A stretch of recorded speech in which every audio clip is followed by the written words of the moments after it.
Thanks for joining us. Her Excellency, the First Lady, Madam Fatoumata Barrow, and delegation recently attended the 4th MAG Africa-Asia Luminary Conference in Cairo, Egypt. The event brought together First Ladies from 4 African countries and other prominent women activists to influence positive change towards the advancement of women, children, and youth across Africa. Mamadou Diallo reports. A host of influential women who attended this high-level conference to discuss women, children, and youth issues.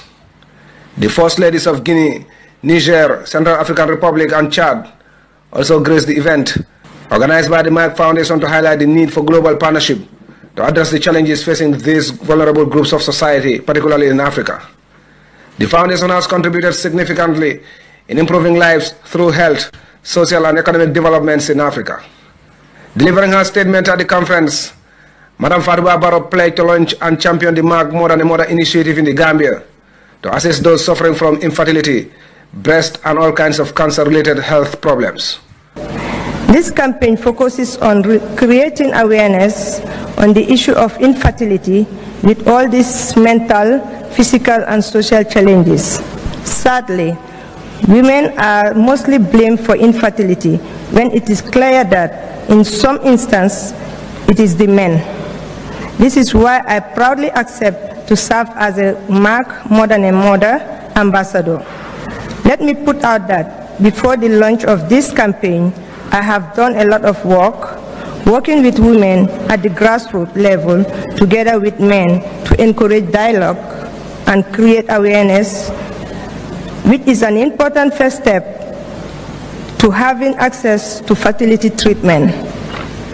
I wish to take this opportunity to challenge everyone here present, either in your personal or professional capacity, to take this message to the wider population. The MAG More Than a Mother concept places emphasis on helping women overcome the numerous social and health challenges they face in their lives. It is championed by the MAG Foundation and has tremendously improved the lives of many women across Africa. Also speaking at the forum, the Minister of Health and Social Welfare, Safilo Cisse, expressed readiness to partner with the Foundation as their interventions would complement her ministry's efforts in responding to the challenges faced by women. There's almost a total absence of cancer facilities in the Gambia, almost a total absence. Besides the fact that we've introduced this HPV vaccine, that's the human papilloma vaccine, which targets girls from 9 years to 15 years, and the screening of cervical cancer, there's nothing. So MAG coming in to collaborate with the Gambia will be an advantage to us. The CEO of the MAG Foundation and also President of MAG More Than a Mother initiative, Dr. Rasa Khaled, said that they are willing to train Gambian doctors in the specialized treatment of cancer, infertility, and other related cases that cannot be treated locally in the Gambia. She said the campaign will not only provide medical education and training for healthcare providers and embryologists, but it will also support governments to define policies to improve access to awareness and safe, effective, and regulated fertility care. This will address the need for intervention to reduce stigmatization and social suffering of the infertile women and the necessity for a team approach to family building among couples. The First Lady and delegation also attended some of the side meetings to learn more about health-related issues on diabetes, cardiology risk, oncology, and fertility. Mamadou Diallo, GRTS News. The Minister of Agriculture, Amar Jallow, has been touring rural Gambia. The tour, which started last week, took the minister and entourage to various farming communities. Farmer Kanye went along and he prepared this news report. Meeting the community of Mankamankunda in the Central River region, President Adama Barrow's home village, Agriculture Minister Umar Jallow called on villages to be more proactive in expanding agricultural undertakings. Minister Jallow, who is visiting farming communities and agricultural production centers, also reaffirmed his ministry's resolve to address rural challenges and improve farmer productivity. The Agricultural Department, according to Minister Jallow, is set to establish mixed farming centers in communities across the country, with 7 specifically intended for settlements in the Central River region, including Mankamankunda. Agriculture is evolving. There are new techniques. So the knowledge transfer and technical transfer has to also take place by training younger people in extension. That is why I'm so happy that since I came, I have made sure we are rehabilitating mixed farming centers, because the mixed farming center is the key to extension service. A night stop at the Pachar farms took the agriculture minister to the hallmark of the Gambia's rice production belt. From the Central River region, the delegation headed towards communities in the southern precinct of the Upper River region, including Sabi. The top government delegation embarking on a first-hand assessment of crop production centers across the country included senior agricultural officials, heads of various projects under the ministry and regional authorities. In the Lower River region village of Badumakuta, a rousing welcome greeted the tour party, which had a fruitful meeting with the community. Farmers here expressed their challenges and asked for interventions to maximize production. That is precisely what Agriculture Minister Jallo promised, and more to transform a sector he described as the bane of Gambia's move to attain sustainable growth. Farmers are still facing difficulties in a lot of areas, particularly in preparation for the next season, in the agriculture, seed nuts, equipment, implements, etc., etc. So this would give us the opportunity for us to go and plan properly how the ministry will try to make sure fulfill some of the obligations of these people. Beyond farming, Jallo called on communities to be devoted and loyal to the cause of national development and to hold and forward national interests in every activity, whilst illustrating the government of the day as an administration whose source of power and inspiration emanates from the electorate. No partisan politics in agriculture, no regional, no tribal, no religious. Gambia belongs to all of us. At the Agricultural Ministry, the drive will be to equally serve the entire country, according to Minister Jallo, who later headed for the West Coast region to meet farmer communities in Fonyi. Reporting for GRTS News, I am Farmer Kani. The Gambia Press Union and the Ghana-based Media Foundation for West Africa have called on the Gambian authorities to continue to promote the safety of journalists in the Gambia and the West African region as a whole. Saini Marina was at a forum to mark International Day to End Impunity for Crimes Against Journalists.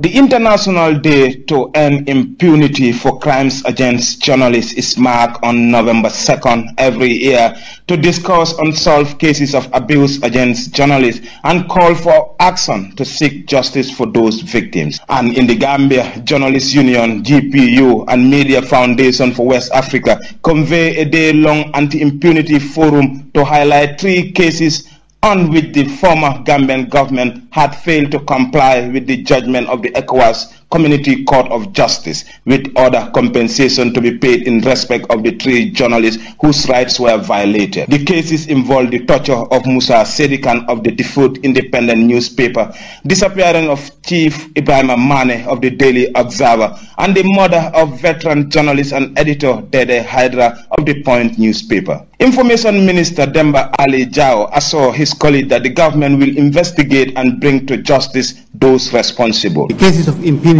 that have been, going on in this country for a while, and so far we have not seen any, any much progress with regards to them. Like in the case of Chief Mane, Dede Hydra, Omar Barrow, and other cases of, impunity.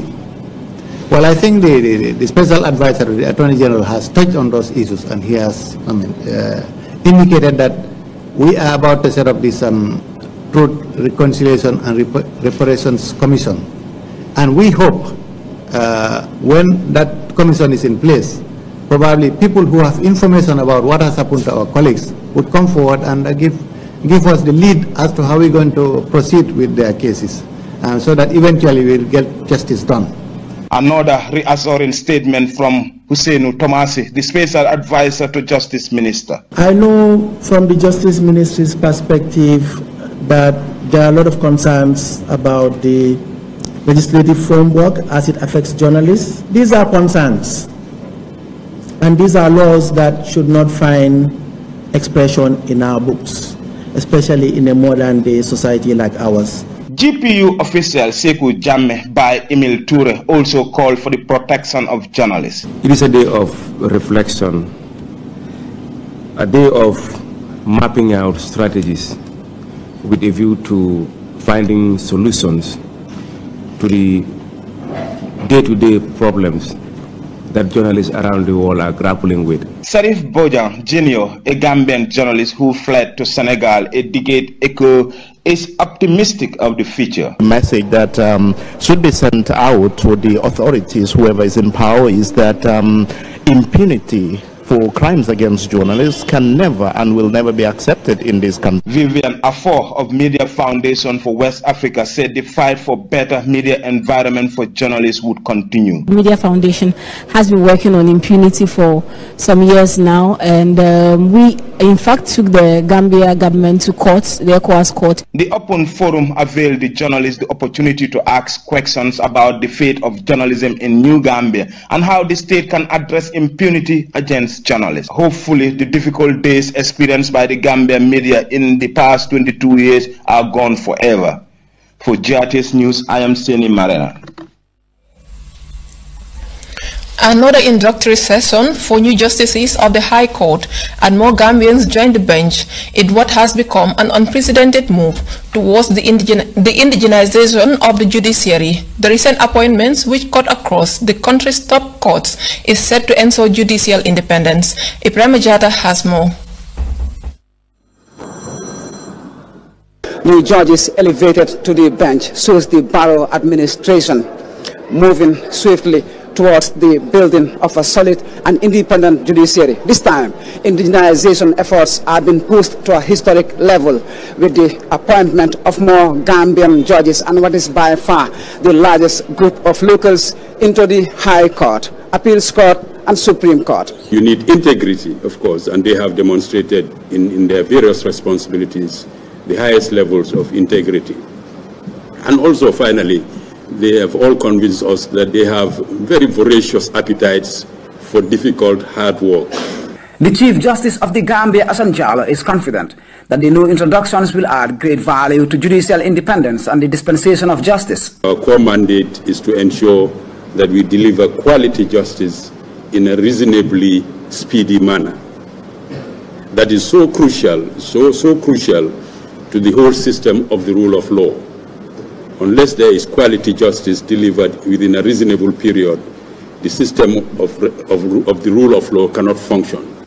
Here they gather at the expansive Court Number 1, a wall of legal luminaries at a moment of defining change in the judiciary. The current outlook in the face of a budding democracy stirs hope for efficiency in the execution of due process and the rule of equitable law. We have to make sure that we avoid all unnecessary delays in the system.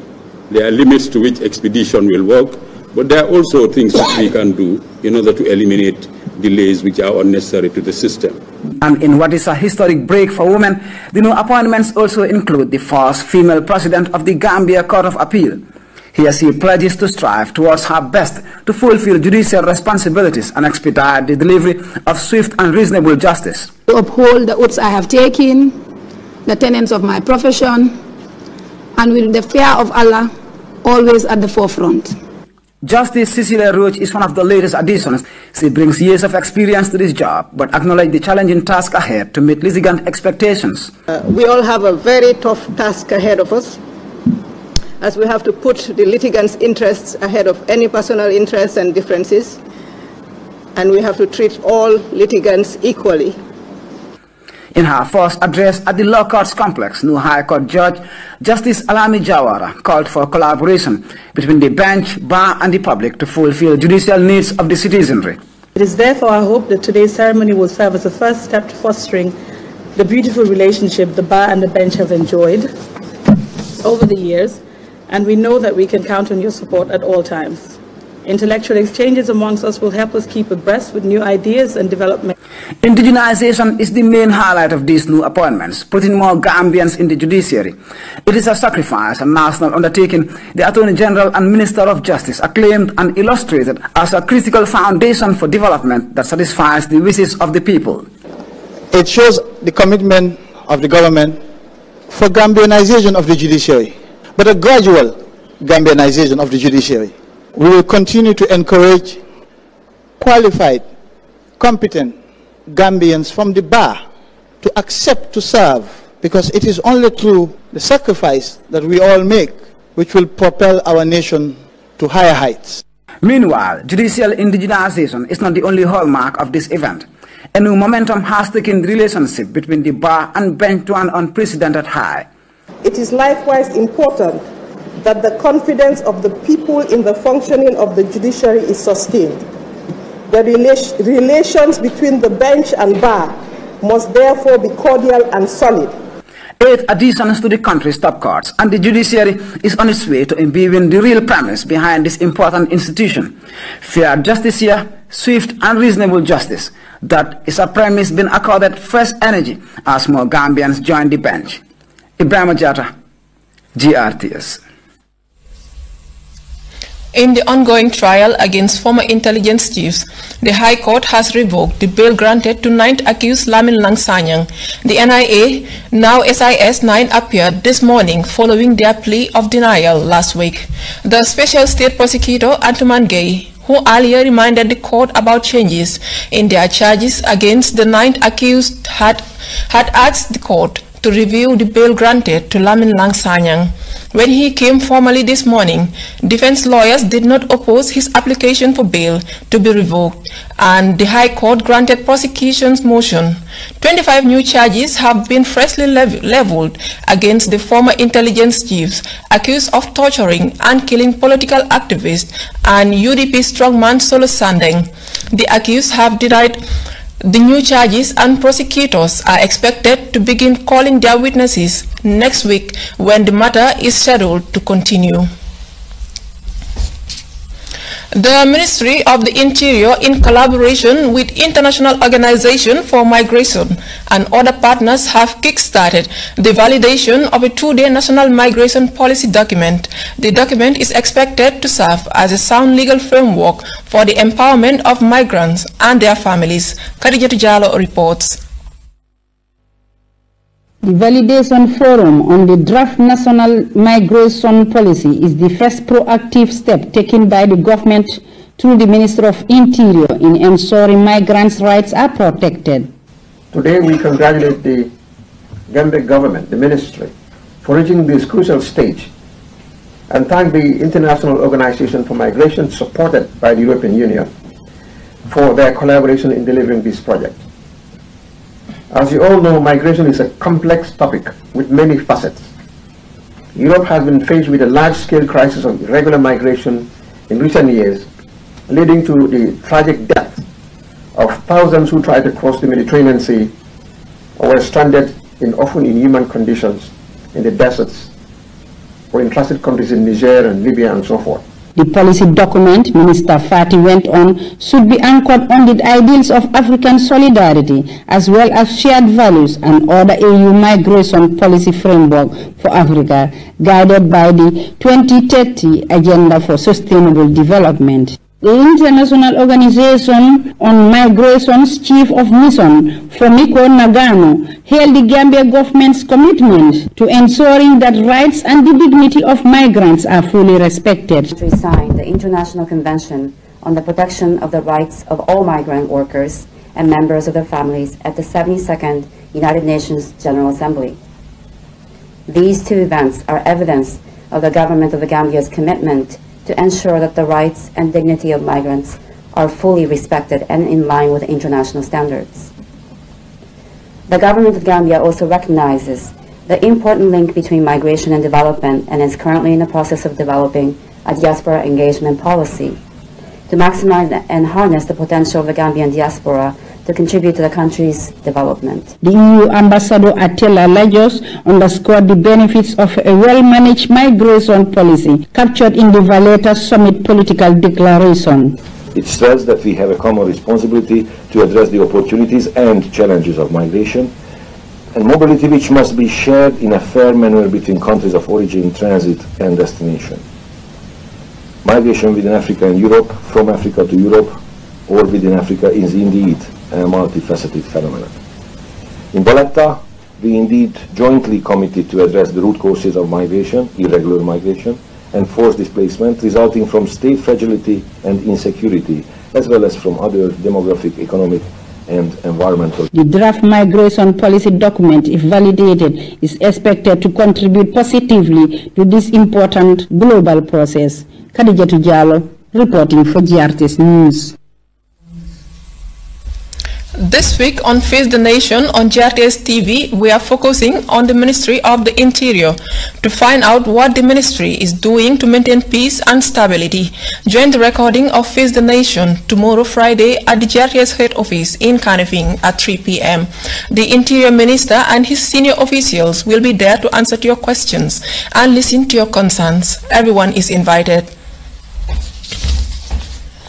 A prominent South African human rights activist and founder of Africans Rising, a pan-African movement of people and organizations working for peace, justice, and dignity, has urged Gambian youths to embrace the idea of Pan-Africanism.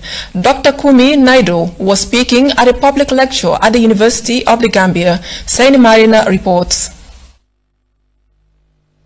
Inspiring a group of students, young parliamentarian and civil society leaders, Dr. Kumi said African Rising Movement is determined to foster an Africa-wide solidarity and unity of purpose for the people of Africa to build the future they want. A right to peace, social inclusion, and shared prosperity. We want to change the narrative of what Africa is about. So we as Africans need to start saying things like this. Africa is the richest continent on the planet. We are the richest continent underneath the ground, and probably that is why we are one of the poorest continents above the ground. You name it, we have it. Mohamed Lamin Sedika, the coordinator of African Rising, explains the visit of Dr. Kumi while calling on young people to stand for their rights and fight for social changes. Kumba Toure is a Pan-Africanist from Senegal. She joined the lecture to spread Pan-African ideology. The goal of this meeting is to let you know about what Africans Rising is doing, but also to invite you to join, to support, to talk about it around you. Maybe the easiest way, the most truthful way for me would be to tell you what motivated me to join and to accept to be an ambassador. The public lecture was characterized by a question and answer session between visiting officials and invited guests, where issues of governance, accountability, human rights, development, and role of young people in New Gambia was discussed. For GRTS News, I am Saini Marina. That report by Saini Marina takes us to our first break. When we return, we look at some sports. Stay tuned.